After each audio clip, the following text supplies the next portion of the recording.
সারা পৃথিবীতেই এখন সংবাদপত্রের মালিক কারা বা টেলিভিশন চ্যানেলের গণমাধ্যমের মালিক কারা, এটা একটা বড় প্রশ্ন। এবং সেই প্রশ্ন নিরসনের জন্য বিভিন্ন ধরনের আইন বিভিন্ন দেশে হচ্ছে। যেমন বিভিন্ন দেশে, এমনকি খোদ আমেরিকায়, ক্রস ওনারশিপ অ্যালাউড না। অর্থাৎ যিনি টেলিভিশনের মালিক তিনি সংবাদপত্রের মালিক হতে পারেন না, আবার যিনি সংবাদপত্রের মালিক তিনি টেলিভিশনের মালিক হতে পারেন না।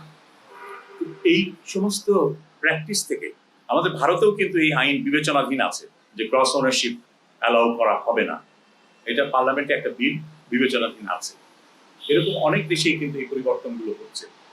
ইন্দোনেশিয়ায় আমরা দেখেছি যে ইন্দোনেশিয়ায় গণমাধ্যম করলে সেই গণমাধ্যমকে কর্পোরেশন হতে হয়, তাকে পাবলিক লিস্টেড কোম্পানি করতে হয়। পাবলিক লিস্টেড কোম্পানি করলে যে সুবিধাটা হয় সেটা হলো বছর শেষে তাদের অডিটেড অ্যাকাউন্টস, নিরীক্ষিত হিসাব প্রকাশ করতে হয়। এবং ইন্দোনেশিয়ায় প্রত্যেকটা গণমাধ্যমে সাংবাদিক কর্মচারী যারা কর্মী, সেই প্রতিষ্ঠানের কর্মী, তাদেরকে শেয়ার দিতে হয়।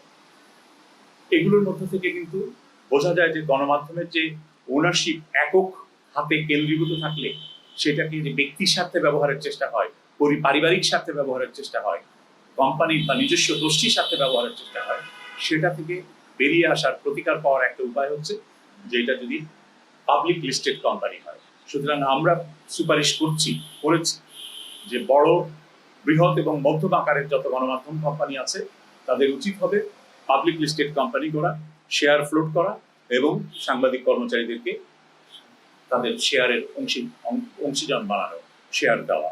এটা আমরা প্রস্তাব করেছি। আমরা ক্রস ওনারশিপ এটাও বন্ধ করার প্রস্তাব করেছি। ওয়ান হাউস ওয়ান মিডিয়া, এর চাইতে বেশি হতে পারবে না।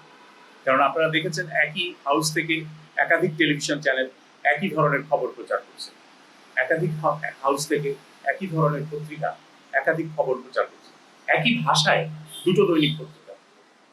আপনি মতামত কলাম দেখবেন কিংবা বিশ্লেষণ দেখবেন, গত কয়েকদিন আগেই যদি আপনি খুঁজে বের করেন দেখতে পাবেন যে বিশ্লেষণ হুবহু এক। দুটো কাগজ তাহলে দুই পত্রিকা কেন কিনবে পাঠক? সেখানে পাঠক কি পাচ্ছে?